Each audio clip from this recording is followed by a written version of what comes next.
नमस्कार, मैं Megha Sharma sigma home से। आज का जो टॉपिक है हमारा वो है व्यापारी टू सीईओ। आज हम चर्चा करेंगे कि आप एक व्यापारी से सीईओ तक की जर्नी कैसे तय कर सकते हैं। तो सबसे पहले मैं आपको डिफरेंस बताना चाहूंगी कि व्यापारी और सीईओ में बेसिक डिफरेंस क्या होता है। सबसे पहले बात करते हैं हम व्यापारी पर। व्यापारी क्या होता है?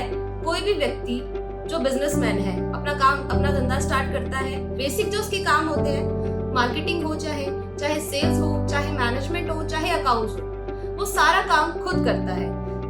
ऑल इन वन भी कह सकते हैं इस चीज को। कोई भी व्यक्ति अगर किसी बिजनेस को करेगा तो फर्स्ट स्टेप यही होती है। तो ये सारी स्टेप्स वो बंदा अकेला करता है, उसकी मदद करने के लिए कोई नहीं आता है। तो ये हो गई इसकी फर्स्ट स्टेप बिजनेस की। जो भी व्यक्ति सफल हुए हैं वो इस स्टेप से होकर गुजर चुके हैं।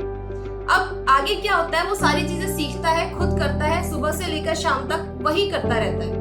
लेकिन धीरे धीरे जब वो चीजों को सीख लेता है, अच्छे से एक्सपीरियंस ले लेता है, तो वो एम्प्लॉयज हायर करता है। एम्प्लॉयज हायर करने के बाद उनको ट्रेनिंग देता है, उनसे काम करवाता है। लेकिन बेसिकली होता क्या है, ये जो सेकंड स्टेज है, यहाँ तक आने के बाद बिजनेसमैन बहुत कम लोग ऐसे होते हैं जो स्टेप तक आ पाते हैं। ज्यादातर ऐसा होता है कि वो व्यक्ति उन एम्प्लॉय से काम नहीं करवा पाता है।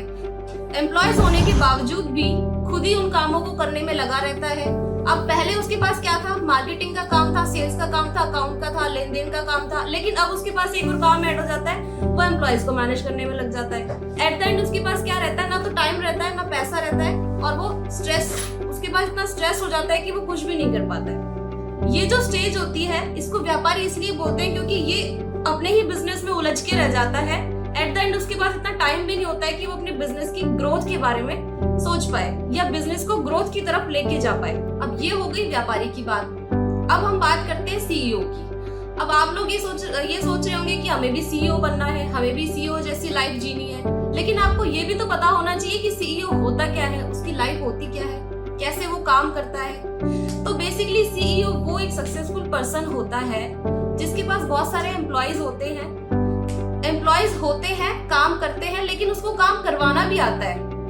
एम्प्लॉयज होते हैं, उनसे काम करवाता है, लेकिन सीईओ की जो लाइफ होती है वो ऐसी होती है, अगर वो ना भी होना प्रेजेंस ऑफिस में, उसकी एब्सेंस में भी वो एम्प्लॉयज काम करते हैं। सीईओ अपने बिजनेस को ऑटोमेट कर देता है। तो ये एक बेसिक डिफरेंस हो गया व्यापारी और सीईओ के बीच में। अब सीईओ की जो लाइफ होती है उसमें उसके पास टाइम होता है, क्योंकि उसके पास सेल्स का बंदा भी होता है, उसके पास मार्केटिंग का बंदा होता है, उसके पास अकाउंट संभालने का बंदा भी होता है, और सारा बिजनेस ऑटोमेट हो जाता है। लास्ट में जब उसके पास टाइम बचता है, वो फ्री है। अब वो अपनी बिजनेस की ग्रोथ के बारे में सोचता है कि मुझे किस तरीके से इस बिजनेस को आगे बढ़ाना है। और यही मेन डिफरेंस है व्यापारी और सीईओ के बीच में, कि व्यापारी अपने बिजनेस में उलझ के रह जाता है और सीईओ अपने बिजनेस को ऑटोमेट करके उसकी ग्रोथ के बारे में सोच पाता है। व्यापारी से सीईओ तक की जो जर्नी है वो 5 स्टेप्स में कंप्लीट होती है। जो फर्स्ट स्टेप हमने आपको बताई थी कि कोई भी व्यक्ति बिजनेस स्टार्ट करता है वो सीईओ भी बन जाता है, तो भी सीईओ कहाँ से आता है, फर्स्ट स्टेप करके ही तो आएगा। लेकिन ये जो 5 स्टेप हैं, बहुत से लोग ऐसे होते हैं, 95% लोग ऐसे होते हैं जो फर्स्ट की 3 या 4 स्टेप्स में उलझ के रह जाते हैं और वो सीईओ तक नहीं जा पाते। नेक्स्ट वीडियो में हम ये बात करेंगे कि व्यापारी से लेकर सीईओ तक की जो 5 स्टेप्स में आप जर्नी कंप्लीट करते हो वो कैसे हो सकती है। तो मिलते हैं नेक्स्ट वीडियो में। नमस्कार।